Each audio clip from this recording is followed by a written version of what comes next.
tell me how much time do we have so I can skip some? I'd say 30 minutes. Okay, I would ask, what do you value best in musicians? I have never been an active musician. What is important for me is the way the artists communicate, because I think every musician is in the profession of being a communicator. Also, individuality. I value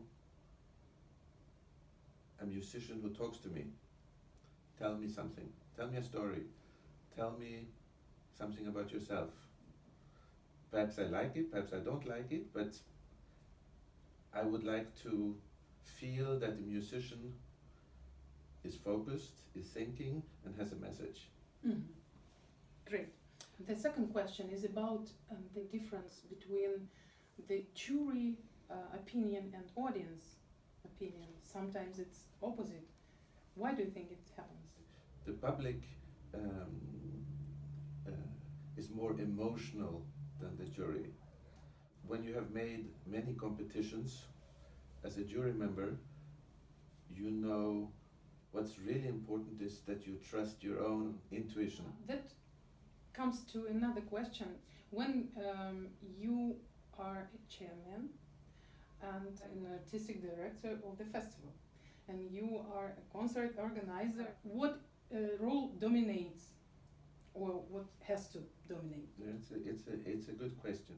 The smallest technical details I don't hear, if it's an up bow or down bow.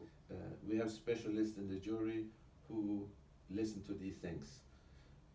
I try to listen to the overall picture. I try to tell myself, would I pay money to go and listen to this artist? Would I invite him to my festival? I try to think, coming to the final now, what is important for the Tchaikovsky competition? Which one of these artists will stand up and defend the Tchaikovsky competition? Did you invite some musicians, prize winners of last Tchaikovsky competition, to your festival during these years? George Lee, Lukas de Berg, Sergei Redkin, Lukas Geniushas, and Dimitri Masleev I invited. So. Yeah. Thank you. All of them. Thank you. What criteria do you give to musicians whom you invite? You are ready to pay money for them, and what else? Coming to the younger people, I very much trust my own intuition, and for me it's very important that the young musician who go up there on stage is ready for the stage. He has to have enough to say that the public wants to hear him again. So I'm always thinking of which artist can I build. All these very young musicians, which I'm really interested in, who are 13 to 15 years old, because that's the pure potential. And I invite them to Verbier not to play, just to be, it's called student in residence. So they go to master classes, they go to rehearsals, they go to concerts, but they should not practice. They should just soak in everything. And I speak to them, I see how they interact, and if I see that they're curious, that they're interested, and then I give them a small recital, afternoon, 1 hour, just without television, without Medici, just very to see will they be able to do this. Like the young violinist Daniel Osakovich, you probably know. He came to Verbier when he was 13, just listening. Then when he was 14, he had a little recital.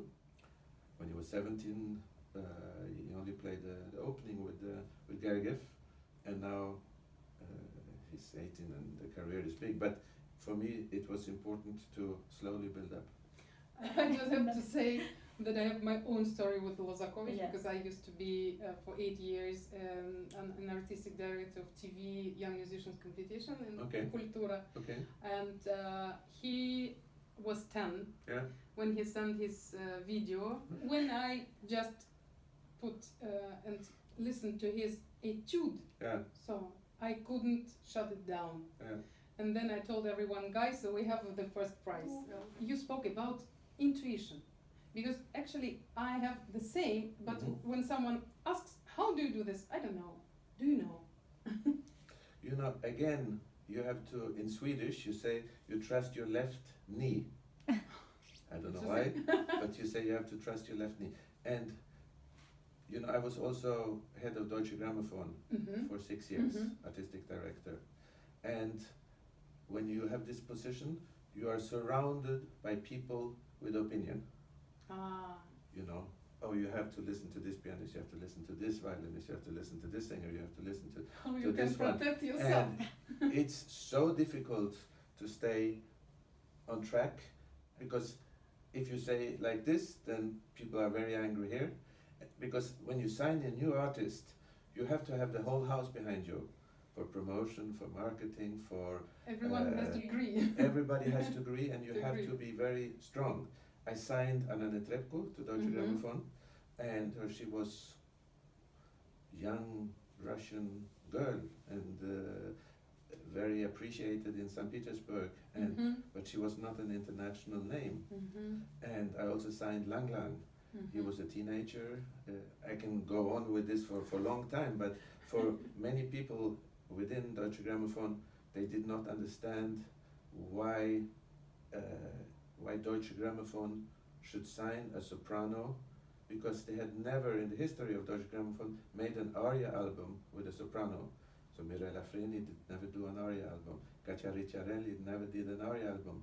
Why does Martin Engstroem want Anna Netrebko to make an aria album? You know, so you have to explain to your people that she's exceptional. And why is she exceptional? You have to have your arguments. And this person will say, but you're crazy. I heard this soprano yesterday. She was incredible.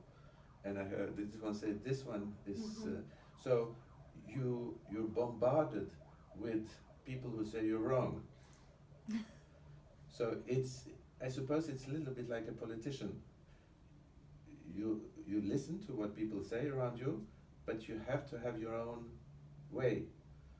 Otherwise, you die. Let's go back to the question of communication. Mhm. When you are a pianist, you sit with your shoulder to the audience, Mhm. so you don't really look at them. But when you come in on stage, there has to be a moment of hello, Mhm. or some electricity. Mhm. Like when Kissen comes in, there's an incredible electricity. You immediately shut up and you sit up in your chair. Mhm. It's energizing. Mhm. Mhm. When Lang Lang comes in, he walks very slow. He says, hello everybody, I love you, you love me, I'm happy, I hope you're happy. Mhm. It's a Let's whole be happy different, together. yes, let's be happy together. I mean, if I think back a little bit at the last competition of piano, you had people who were very communicative, like Mhm. Lucas de Barg, but he didn't want to be communicative, but he was very charismatic. Mhm. And his poet look, everybody loved him, they adopted him. Mhm. And then you had people like George Lee, was like a teddy bear, who everybody liked also, but for Mhm. different reasons. Mhm. And then you had somebody like Masleyev, who was very old school Russian, Soviet, coming in, not Mhm. showing any emotions in the Mhm. face. Try to make your emotions through the Yeah, music. different ways to communicate with the public. But coming back to Deutsche Grammophon, when you have a singer, she looks at the public all the time. So if she's beautiful, if she's funny, communicative, she will have a, you know, and of course the voice has to be good. But by the way, but with Anna Netrebko, it was, for me, she had all the right criteria, and that's what I try to explain to my partners, that this girl, she has everything for us. And also they said, why Russian? Because in Russia nobody buys CDs. It's not a CD market. You know, if you had brought somebody from Korea or somebody from Japan or somebody from France, yes, we could have sold, but nobody buys CDs in Russia. I'm sorry. You know, so you had all these reasons why not to take, but there you really have to trust your your left knee and your intuition and saying, yes, and listen, but no. You go to a concert with Pletnyov and you have no idea how it will sound. Yeah. You know, I go to a concert with Joshua Bell and I know how it will sound. I still like it, but I know exactly how it will sound. Then it must be not so interesting then. I mean, the second concert you can not pay. It's Joshua Bell has something else. He has a fantastic way of communicating. He's a wonderful artist. I like him a lot. He often comes to Verbier, and but it's somebody who is predictable for me. And with Pletnyov, I feel that he comes in on stage very slowly, sits down at the piano, no one knows, looks around, and he tells himself, should I play like this? Should I play like this? Or should I play like that?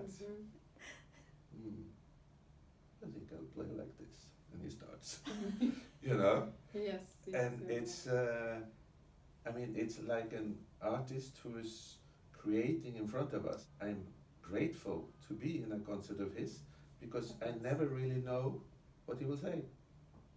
So we are going to come to Verbier to cover the event. What kind of things you will be happy to see after the festival?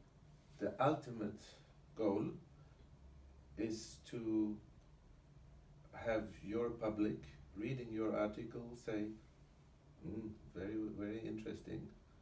I think I will go there next year. So you are interested in inviting audience much more? I always thought that the Russian audience was very special. The first time when I came to Soviet Union was in 1969. I was 16 years old, and I went with my school class for 5 days to St. Petersburg and to Leningrad. And my school class had organized a program, but I still had time to do things my own. And I went to the Philharmonie. I heard Sokolov play a concert, and it wasn't Mravinsky conducting, it was somebody else, but I don't remember the program, but I remember the public. It was incredible silence. Every seat was taken. There was one page program, and nobody coughed, nobody talked during the concert. It was electrical. And this reaction from the public, I remember it like yesterday. And next time I came was in 1972 to Moscow. I stayed here 1 week with my friend Liana Isakadze and her husband Thomas, and also went to concerts, also went to museums, and to see the interest of the public in art, in music. Life was very difficult then, and music was sort of a way to escape. And also living in Sweden, it was one of the few countries in the world really which Soviet artists could travel to, Finland and Sweden. because they had socialist governments, Mm-hmm. and sometimes to Italy. Only the bigger names could occasionally go to America, occasionally go to London, occasionally go to Paris, Oistrach or Richter or Rostropovich, but Rostropovich was another case. But it's we had in Sweden a whole generation of Isakadze, Tretjakov, Slobodjanik. I went to many concerts, many rehearsals, and many friendship. Yuri Temerkano, for instance, I know since I'm 14 years old. And Liana also since I was 14, 15 years old, and Tretjakov also. And in fact, when I married in 1978, I went on a honeymoon to Soviet with, my wife was a singer, Barbara Hendricks, and we went with a little group of musicians with Liana, Slobodjanik, Dmitry Alexeyev, Viktor Tretjakov, and did some chamber music, and we were in Jurmala, we were in Sochi, in Pitsunda, we were in Vilnius. So we traveled as a group by train, and I always felt the Russian public was special, and you don't fool them. It's like going to church, going to a concert. Can you tell me, do you have only classical music, or you in the festival, or you try to invite some new? I have every festival is 2 concerts non-classical, Mm-hmm. because I also like world music. That was my last question, but I'm not Yeah. here. I- What kind of music do you like?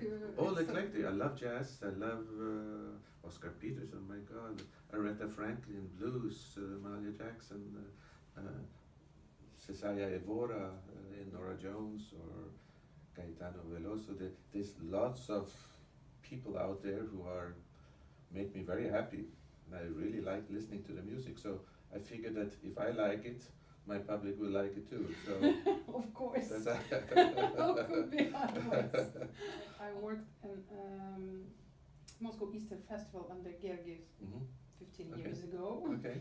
and we had this much concerts. I know that you have 3 concerts a day. Sometimes 4. Yeah. Oh, how big is this stuff? During the year, we are 15 people Mm-hmm. who work full time. Then I have part time. During the festival, we are about 150 people for all the volunteers, or Mm-hmm. because there's a French word called accueil, Mm-hmm. which means welcome, and I tell my staff that in Verbier we are the host. Mm-hmm. We're the host to the public, to the artists, to the journalists, Mhm, to mhm. everybody who's coming. Mm-hmm. So we have to make sure that everything is ready, decoration, everybody feels welcome. So I train my staff, which is a big staff, to think that people are coming to our home Mm. and we are welcoming them. So I want everybody to feel that they are special and welcome. And also we have 300 students there, 300 kids between 13 and 30. We have 3 orchestras, we have a big academy. So some of these kids need more attention. Mm-hmm. If you're 13 to 15, you need more attention than when you're 25 to 30. You don't want any attention, you want to do everything yourself. I have probably during the festival 150 people. Yeah. Okay. What is your favorite role? Because as I understood, you are an artistic director, an executive, and a fundraiser or something. What Yeah. is your favorite? Favorite is the artistic, and my second favorite is to make sure that the money comes in. I'm not It's interested. nice. I'm not interested in what goes out.